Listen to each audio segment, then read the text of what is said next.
The post-mortem results for Gaynor Lord show that there's no third-party involvement. But how can we believe that, especially considering how suspicious the circumstances were when she died?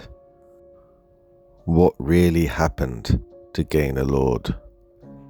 And why was Gayner trying to call her friend just moments before she disappeared? What was she trying to tell her? Gayner tried to call her friend, Julie Butcher.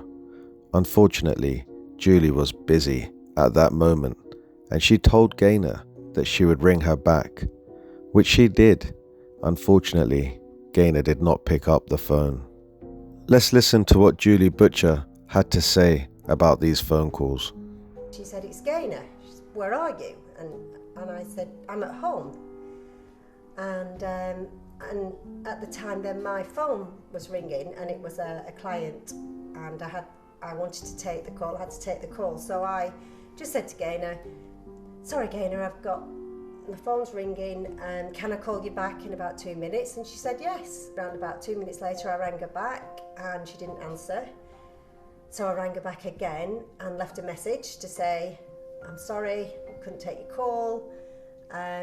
And then I messaged her on WhatsApp and said, just wrote, "Gayner, sorry I couldn't take your call. If you want to ring me back, I'm free this afternoon." I wish I hadn't have answered that call.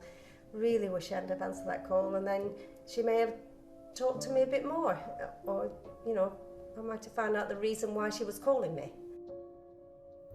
Was Gayner in some kind of trouble, and is that why she was calling Julie?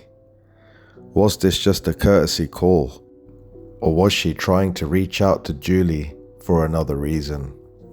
Now, why do I say that Gayner may have been in trouble?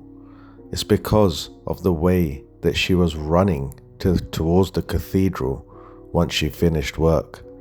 Why was she in such a rush? For me, all the signs are there that Gaynor Lord was set up. Her life was taken. I think it's quite clear after the Nicola Bulley case that when it comes to things like the coroner's reports and the autopsies, we got to take these results with a pinch of salt. Now, what do I mean by that?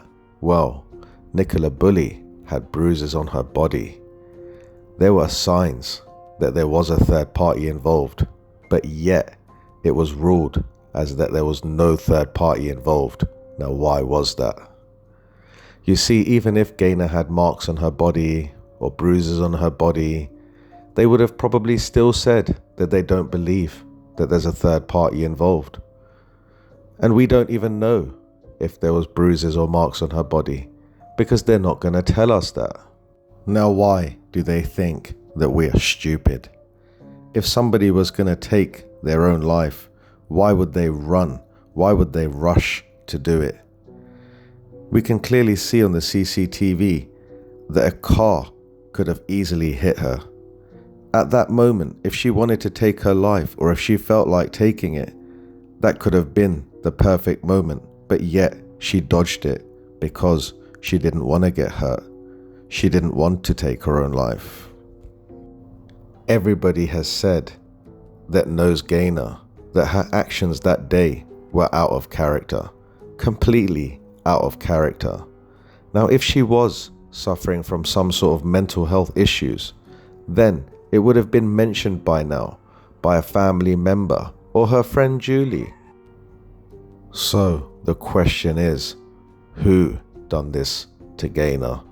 Not whether somebody did something to Gayner. Now, why would somebody do such a thing to a married mother? Why would somebody want to take her life? These are all the questions that we need to think about.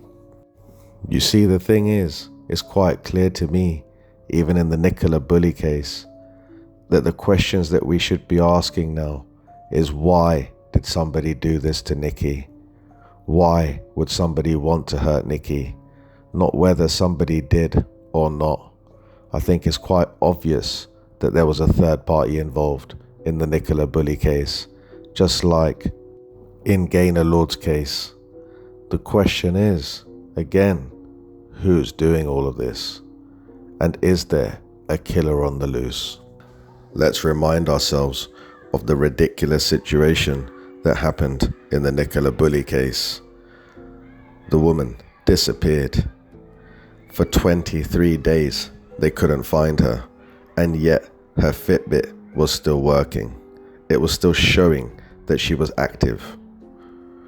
But yet they tried to say at the end of the 23 days that she was always in that river, and that she fell somewhere near the bench.